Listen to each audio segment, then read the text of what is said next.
the CDC all but promises that the coronavirus will spread here. Hand sanitizers, they don't get The U.S. and Canada closing their borders as the coronavirus pandemic. over the last 5 days, we've sold enough toilet paper for every American to have their own roll.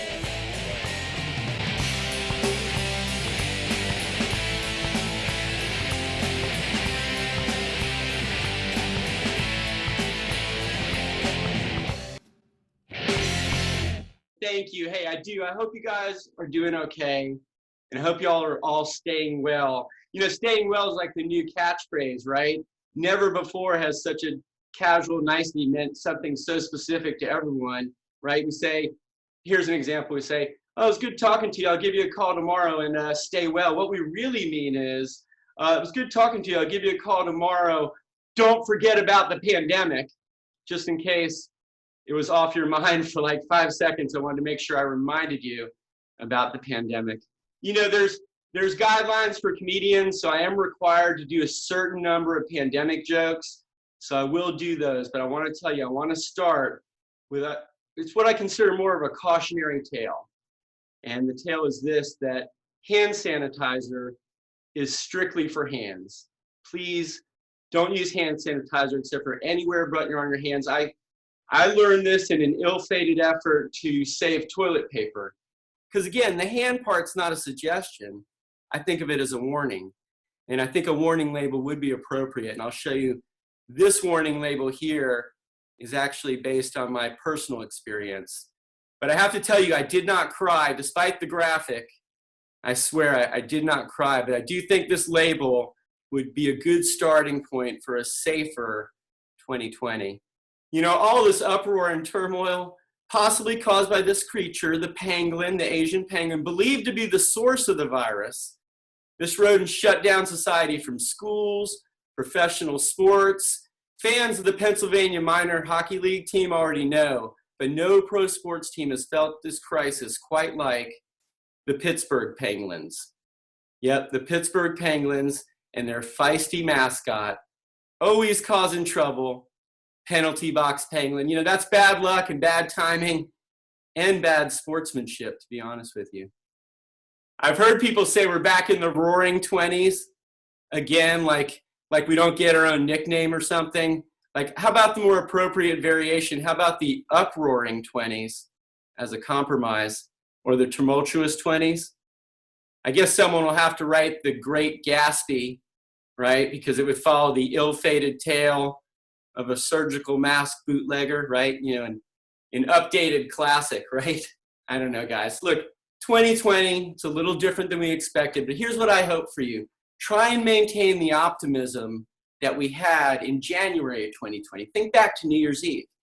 My focus was, I was trying to be more green. My commitment was I was trying to do more recycling, set up the blue recycling bin, and, you know, I knew what to do. So I'm taking out my last can of beer out of a six-pack. Here's my opportunity. I've got my plastic six-pack holder and I'm about to drop it into the blue recycling bin. But right before I do, my wife interrupts. She says, oh, Mark, you know you have to cut the little circles, right?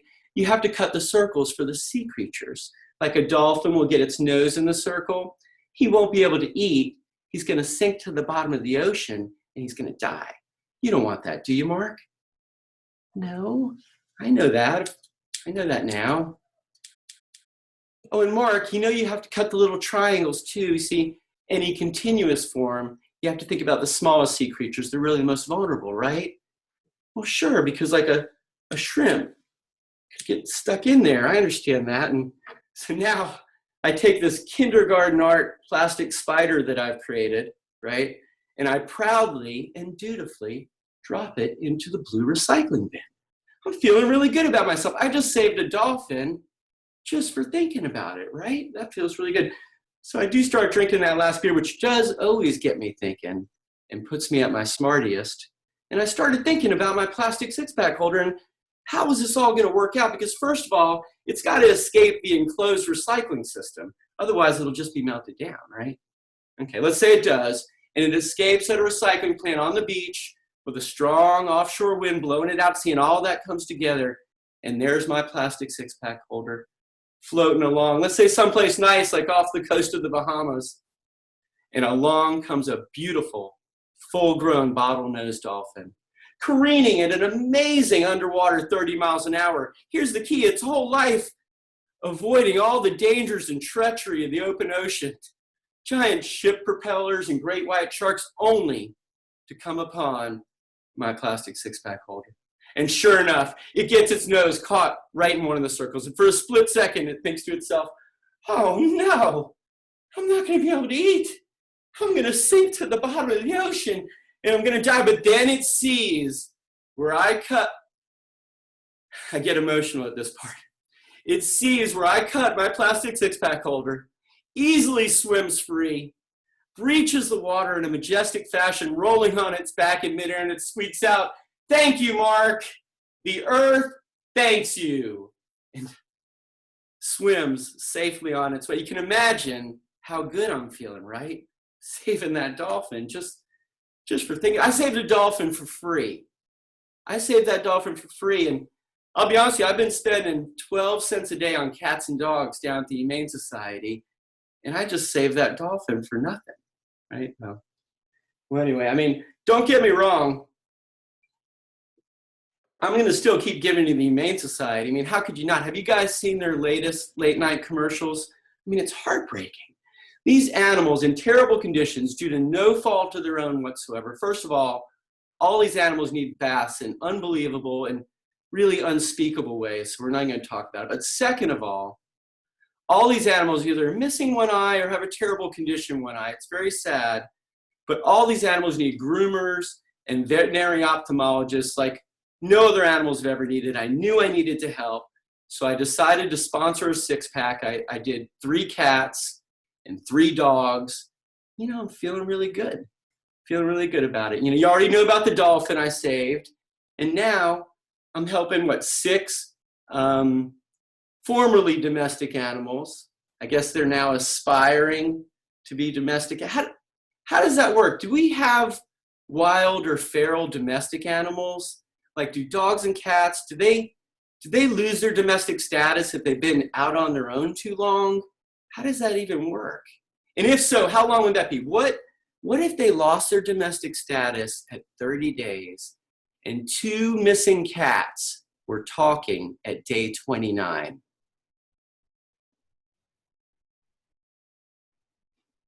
You going feral? Yeah, I'm going to stay out. I'm going to let my domestic status expire. I'm going wild. Not me. I decided I'm going home. I wish you the best of luck and safe travels, and I'll think of you over my saucer of warm milk tonight. And then he slinks off, right? He leaves the would-be wildcat with a lot to think about. But look, I hope my Humane Society six-pack, I hope they decide to go domestic and find homes that they love. That would mean a lot to me. You know, a friend of mine, she specializes in those charity commercials. She's a TV producer. And she wasn't, hold on, I have one more person. And she wasn't knocking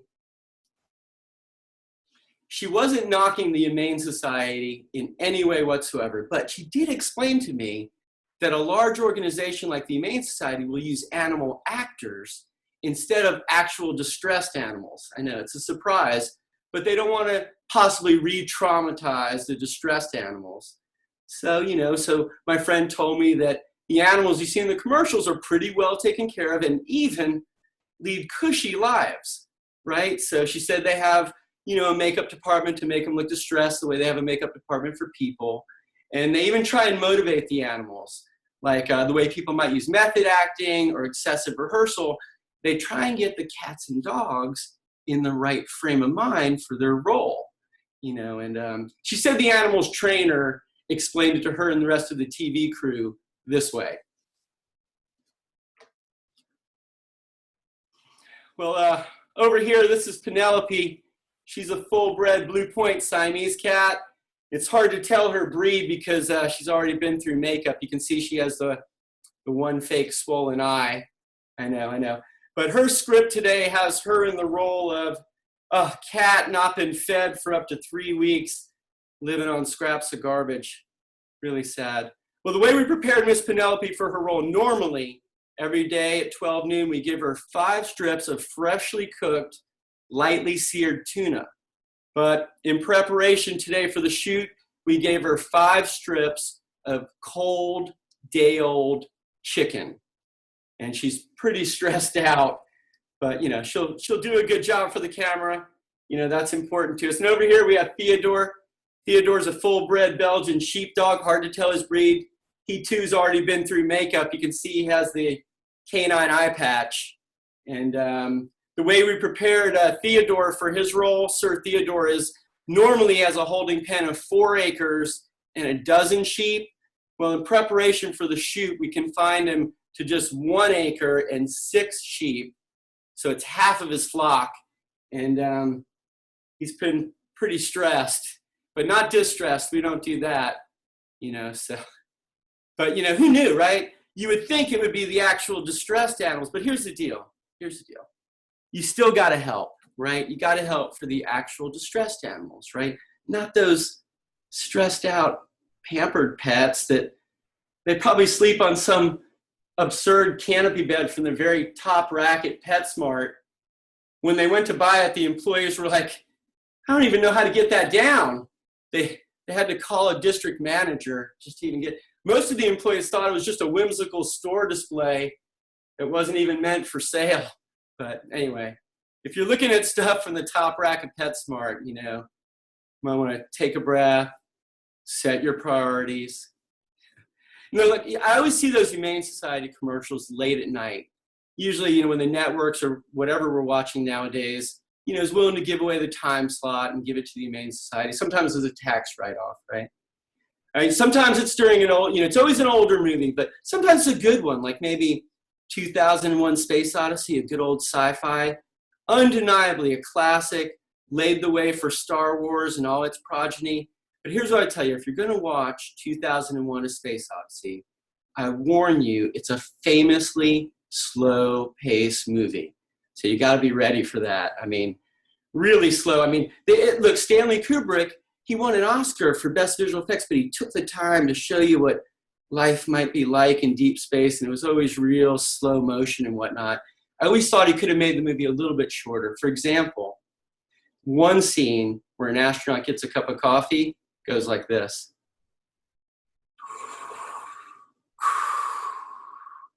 I would like a cup of coffee.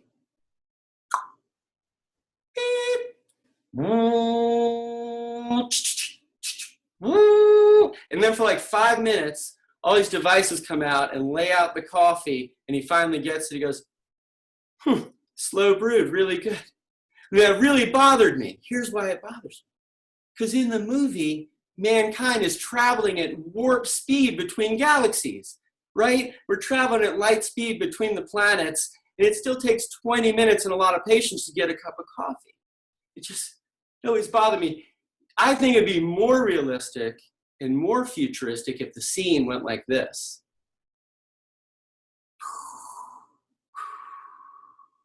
I would like a cup of beep.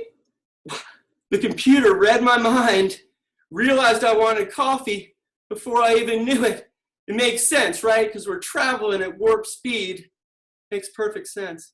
I would like some scrambled beep. These scrambled eggs are the best scrambled eggs I think I've ever had. It makes sense because we're traveling at the speed of light right now. To me, I mean, come on, that's a better future. Can we at least agree that that's a better future, right? Sometimes you see the Humane Society commercials late at night when they have like an old documentary. I caught a good one about Apollo 11. And, you know, it was mostly about Neil Armstrong and him taking that first step on the moon, right? First step on the moon, and he says these profound words. One small step for man, one giant leap for mankind. And it got me thinking. Years from now, when the first astronaut, he or she, first steps on the moon, there's going to be a lot of pressure to say something, you know, pretty profound, right? So I was thinking, you know, maybe I imagined that they were smart and they just stayed focused on the mission and didn't worry about that, or maybe got writer's block. But the time came when they were stepping down that Mars lander ladder, the long ladder, and the international TV lights come on, and they haven't thought of anything. Boy, I haven't even haven't even thought of anything. And then they read the latter label. Caution, watch your step, mankind. And cheers break out all over the world because they're right. That's right, Mars astronaut. We got to be cautious about all this space travel. How very profound, right? So glad that worked out for him. It did work. I'll be honest with you. The Humane Society commercials, they get played even later at night when they're dusting off the really old movies. Sometimes it's a classic movie from the monster movie genre, right? The really old ones like Frankenstein or The Wolfman or Creature from the Black Lagoon. In all those movies, it makes perfect sense because the victims, the would-be victims, they're all smartly running away from certain death. They're running away from Frankenstein, his unchecked strength, certain death. You got to run away. Wolfman, it's like a bear attack. You got to run away. It's certain death. Creature from the Black Lagoon, not even sure how he operates, but pretty sure he's going to drown his victim. You got to run away from certain death. But there's one movie, one series within the genre that's always bothered me because it doesn't make sense quite that same way. And it's the vampire movies like Dracula, because often the modern iteration, if they attack you, they make you immortal, which is the exact opposite of certain death, right? So I always thought that deserved at least a minute, just a minute of consideration, right? Just one. I always wish the would-be victim, as they're running away, would just stop the vampire for 1 second at about 20 yards and try and have this negotiation. Hey, listen, I know you're going to attack, but I just want to let you know I'm actually open-minded about this. But if you could please explain the terms and conditions of the immortality. I see. Well, I will attack you. I will turn you into a vampire, and I will make you immortal. Yeah, I understand that. That was actually built into my question. But if you could please give me the terms and conditions of the immortality, if you could please provide a few more specifics. I see. Well, firstly, you must sleep all day. Yes. Secondly, periodically, you must go out into the night and seek beautiful women as your victims. And if you so desire, bring them back to your castle for eternity. Yes. And lastly, you can fly. That's right. So let me get this straight. All I got to do is sleep in every day. And you say, go out and meet these women. And if I like them, bring them home. Or as you say, to my castle. And then you just throw in there like it's an afterthought that I can fly. Look, there's got to be some fine print. There have to be some obligations on my part. Come on. Well, there are a few things. One small thing is a personal peeve, but no reflection in the mirror makes shaving nearly impossible. But most importantly, you must always avoid the wooden stake through the heart. Very important. Similarly, you must always avoid holy objects used as weapons through the heart. But dissimilarly, you must always avoid garlic. There's no more garlic. What? Hey, listen, I want you to know I'm still strongly considering this, but that last condition, I love Italian food, and I assume that would rule out all Italian food. So I'm wondering if maybe we could work out a swap. What if we swapped out the prohibition on garlic for a prohibition on saffron? And that way I would agree that I wouldn't have saffron, and I could avoid saffron for eternity, right? I don't know. Look, I doubt that worked out because, it's been thousands of years in the making, right? So they're probably not just going to swap out garlic for saffron. I'm sure everyone would like. Look, I don't know why I'm knocking saffron. Every once in a while it does show up on my plate as a side, and I'm like not really sure how it showed up there.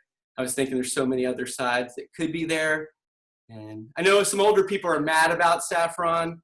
I don't understand that at all. But I will tell you that I've never heard anyone say like, look, my New Year's resolution for sure is that I'm going to give up saffron for the whole, I mean, I've never heard that. So that's not even like a thing. So that's interesting. But anyway, New Year's, guys, think back to January 2020, right? All of our optimism. I want you guys to recapture that. I love watching New Year's on TV. Do you guys like that? Times Square, I wouldn't go out there, but on TV, what a blast, you know. This year was especially great, turn of the new decade. You know what I love? I love the t-shirts, the hats. I love the balloons that have the numbers. Those are great. But my favorite thing of all are the New Year's Eve glasses. The glasses that have the numbers. Oh, and what a year for those, right? 2020, you got the pun for 2020 vision. But more importantly, you got the 2 zeros perfectly positioned for the glasses. And, you know, you would think, what a great year for the New Year's Eve glasses company, but it's complicated. There's actually a backstory. They weren't quite as carefree and happy-go-lucky as you would think. Let me tell you about it. There was an original guy, the original New Year's Eve glasses designer, okay? And he started in 2000 with the company, built up the company, big years every New Year's. He had those 2 zeros, perfect for glasses, right? He was a good designer, but he did have those 2 zeros working for him. But he did a great job, and in 2009, he retired. And he was treated like a hero at the company, a great American hero. They loved him, a gold watch, big retirement package. And sure enough, along comes the new New Year's Eve glasses designer, a young guy. Does pretty good in 2010, right? Got those 2 zeros. 2011, holding his own. He has to work with those 2 ones, but he makes it work. But by 2012, 2013, sales are dropping, and he's worried. 2014, no circular element at all to the fore, right?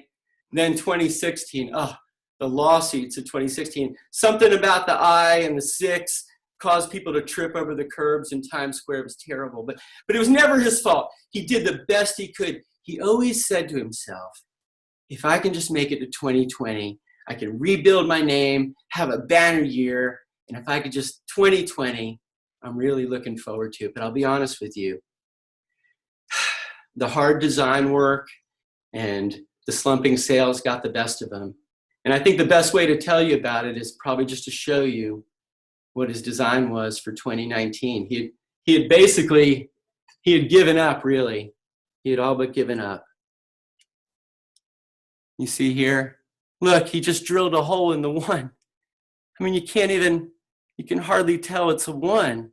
So, predictably, in early 2019, his bosses call him in for a talk. You wanted to see me? As you know, sales have been dropping since you took your position as our New Year's Eve glasses designer.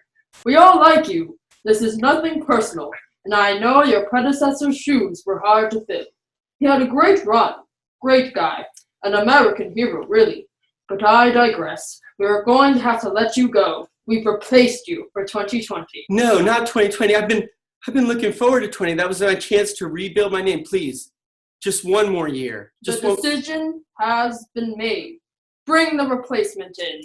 And sure enough, go figure, out of the back room, none other than the original New Year's Eve glasses designer. That's right, it's me.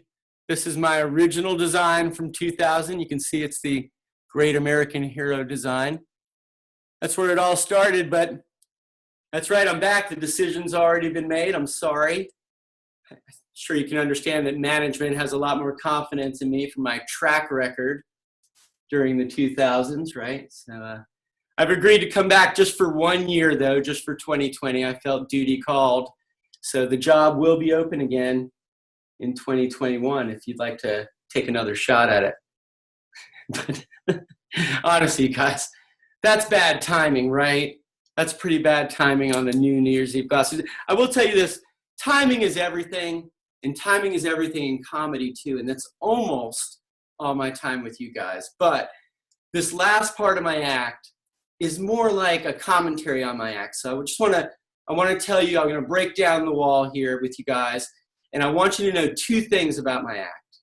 I've done a lot of family-friendly things. I'm really proud that I've helped that dolphin and those domestic animals, right? I feel good about that. And, I'm glad that you guys were part of that too. But I want everyone to know that no animals were injured or hurt in any way in the development of this comedy. That's important to me, okay? But secondly, and I want you to know this is a bit of a contradiction. So we're all a little bit conflicted, right? So this is a little bit of a contradiction for me. But secondly, especially when I'm out in the clubs, I don't want any of the edgier comics or shock comics or people that think they're tough comics or anything to think of some kind of wimp, right? Some kind of family-friendly snowflake, because honestly, that would piss me off. And I'm not mad at you guys, but I'm just telling you, my second point is about that, okay? So if I could please get you to do a drum roll on your leg or at your table, whatever you can do at home for this last part. I wanted to make sure that you saw something tonight that you could have never predicted or have never seen before. So please, drum roll at your table.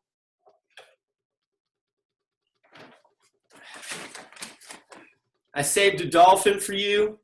I saved cats and dogs. And now, unexpectedly, hopefully a funny contradiction, I've clubbed a baby seal for you.